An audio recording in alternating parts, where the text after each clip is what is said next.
عزیز طلبہ اور طالبات، اس سے قبل کی ویڈیو میں نے آپ کے سامنے اردو غزل کی انتہائی اہم ترین شخصیت خدائے سخن میر تقی میر کے بارے میں ان پر لکھی گئی تنقیدی کتابوں کا ایک اجمالی جائزہ آپ کے سامنے میں نے پیش کیا۔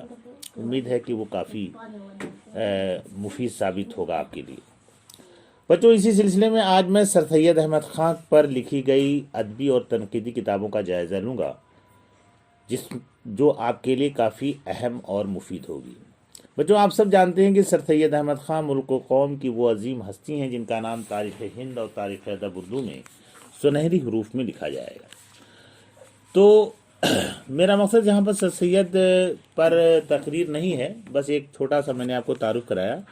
اب میں آپ کو سر سید احمد خان پر لکھی جانے والی ان تمام اہم تنقیدی کتابوں کا میں ایک اجمالی جائزہ پیش کروں گا، جس کو آپ ذہن نشی کر لیں، کیونکہ اس میں کوئی شک نہیں ہے کہ سر سید احمد خان پر ادب کے اسکالر کے لیے مطالعہ بہت ضروری ہے، اور امتحان کے نقطہ نظر سے بھی یہ ضروری ہے، کیونکہ اکثر سوالات سر سید احمد خان کی کتابوں پر اور سر سید پہ ہوتے ہیں اور اکثر سوالات آتے ہیں۔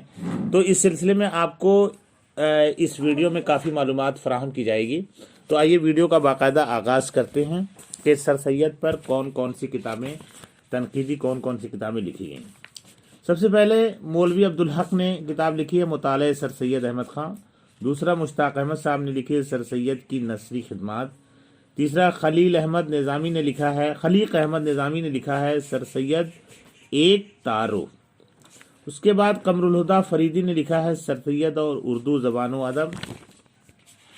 ان کے بعد ایک اور اہم کتاب ہے پروفیسر ثریا جبی نے لکھا ہے سر سید احمد خان اور ان کا عہد۔ اسی سلسلے میں دوسری کتاب جو کافی وہ بھی اہم ہے، اصغر عباس صاحب نے لکھا ہے سر سید کی تعزیتی تحریریں۔ ان کے بعد نور الحسن نقوی نے لکھا ہے 2 کتابیں، سر سید اور ان کے کارنامے اور سر سید اور علی گڑھ تحریک۔ ان کے بعد آل احمد سرور نے لکھا ہے، یہ بھی کتاب کافی اہم ہے، انتخاب مضامین سر سید کے نام سے۔ اور ان کے بعد سید عبداللہ نے لکھا ہے سر سید اور ان کے نام و رفقا کے نام سے۔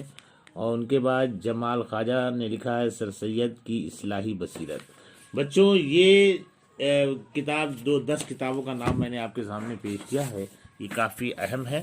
ان کو آپ ذہن نشی کر لیں اور ان کو یاد کر لیں، تاکہ امتحان میں اگر اس طرح کا کوشچن آتا ہے تو آپ کا وہ سوال ضائع نہ ہو۔ اللہ حافظ۔